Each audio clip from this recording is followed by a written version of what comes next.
man, you the grown up, grown man, you grown man shit, what you expect? Rapping, drug dealing, the same thing, your strip depends on your connects. I was taught well, this is hip hop. You wanna walk in my shoes, I'm like, pardon you, I got Jordans on, and them a flip flop. Peace. I should probably begin this episode of Hip Hop Vinyl Reviews by saying that I'm a really fickle listener, you know, and I have not adjusted my taste to contemporary hip hop. Try to keep an open mind, but the younger generation, like the cats that are in their 20s now that are making records, have made it real difficult for me to stay positive when I'm trying to get a first impression for an artist that seems like he's well respected, like Kendrick Lamar. You know, I don't ever listen to the radio. I don't listen to Pandora or any of that kind of stuff.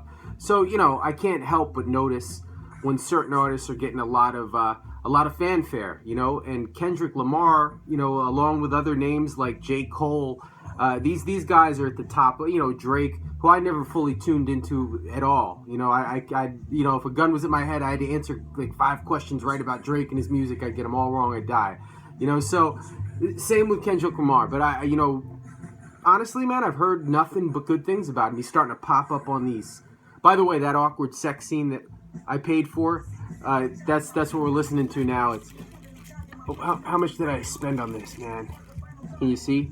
$26. I understand, man, that he's probably got better work out there than the album we're reviewing today, which is called Unmixed Untitled or Untitled Unmastered, or some pretentious fucking thing that he wrote on the cover of the album without his name or any track names. I don't know, it just seems like pretentious, silly nonsense to me. You can hear him, he can rap.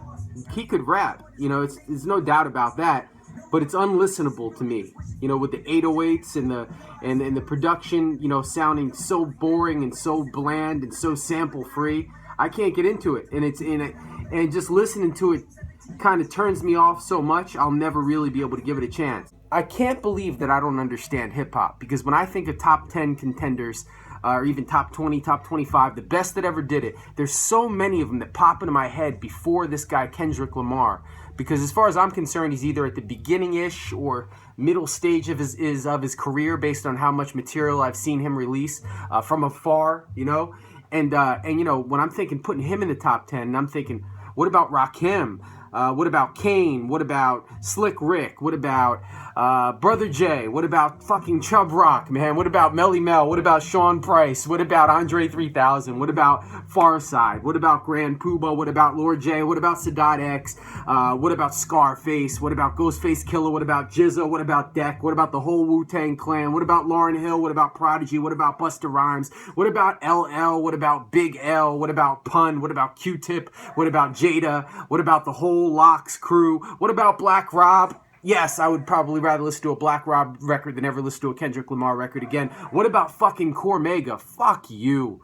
This guy in the top 10 when you've got the Outsiders, MC motherfucking Light, Pace One Young Z, MC Ren, All of De La, Guru, Eric and Paris Smith, K Solo, the DOC, DITC. I mean, I could just go on forever about shit that I'd rather listen to than this. I don't know, with the 808 shit, I'll never play this record again. And the reason I'm upset is because I'm kind of cheap. I don't like to throw away money.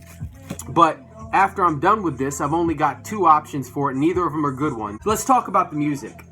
You know, so you're hearing it, and you know, if you know the kind of MCs, I hope I mentioned Reggie, Redman. If you know the kind of MCs I'm talking about when I just went through that long list, you're going to know that this is just not my scene. What surprises me about it is that I know I'm going to get hated on, not just by kids in their 20s and teens that probably fucking worship this guy, but I'm probably going to get hated on by other dudes my age, and they're going to tell me I don't understand hip-hop. But you know what? If this is hip-hop, I don't under-fucking-stand it anymore. I don't, man. Verbal Milk versus this, Verbal Milk, every time. There's a Dark Side versus this, there's a Dark Side, every fucking time. Even West Coast artists, which I don't love as much, Pharcyde, every time over this. Hieroglyphics, every time. Dell, every time over this.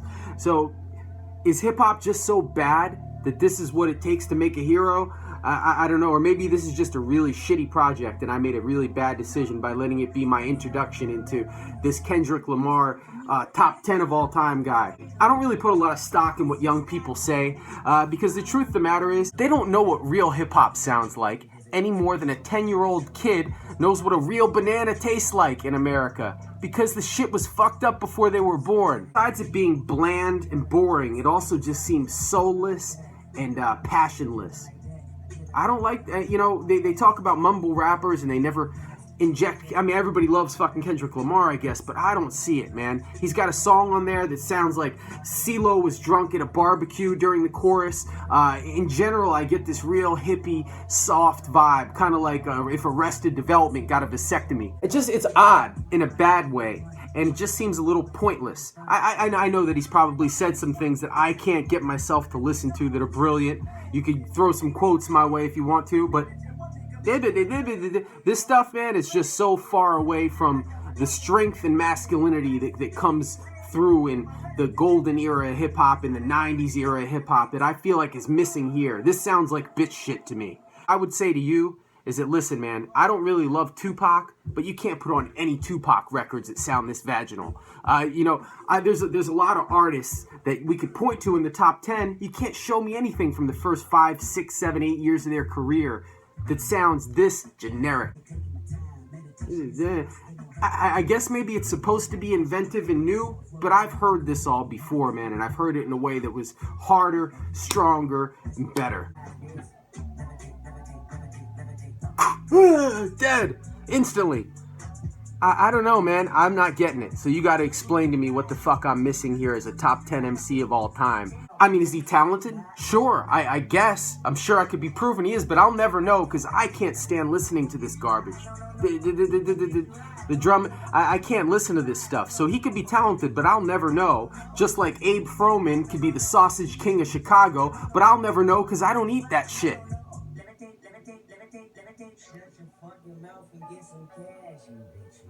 See, once we come to a spot like this, I've only got one space in my collection, and I like to call it West Asia. It's a little spot in the bottom left, right?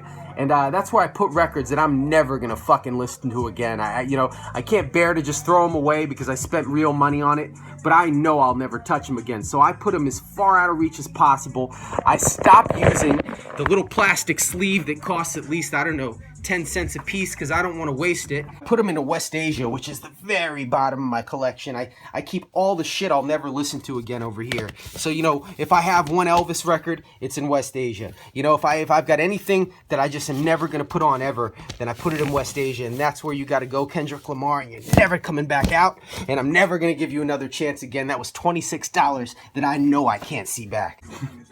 Yeah. And I had this on earlier when I was starting the video because I just wanted to contrast what I think real hip-hop sounds like. And this is a relatively new cut. It got recorded around the same time as that Kendrick Lamar joint I just took off the table for the last time. And to me, when you're dealing with samples, when you're dealing with MCs that are aggressive and lyrical and show some of that power and masculinity that a lot of us like to hear from hip-hop. We don't like this to be soft fucking whiny music. And this is current contemporary hip-hop music, whether you like it or not. I don't care if Redman is 48 years old or whatever he is. To me, he's rapping his ass off on here with clever punchlines and something that's accessible to his audience without sounding like a whiny bitch over generic 808s that I can't stand listening to for more than 3 or 4 minutes.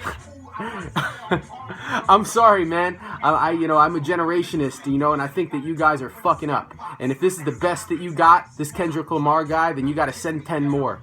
And hopefully you guys will send me a vinyl that if you feel like it hasn't been reviewed or nobody's really dug into it and told you what it was about, send me a copy of it. Send me your vinyl. I think it's safe to say that I came to this album or this artist with a lot of high expectations for top 10, and I can't play along and make pretend the shit is the move because it's not. All right, y'all. Peace.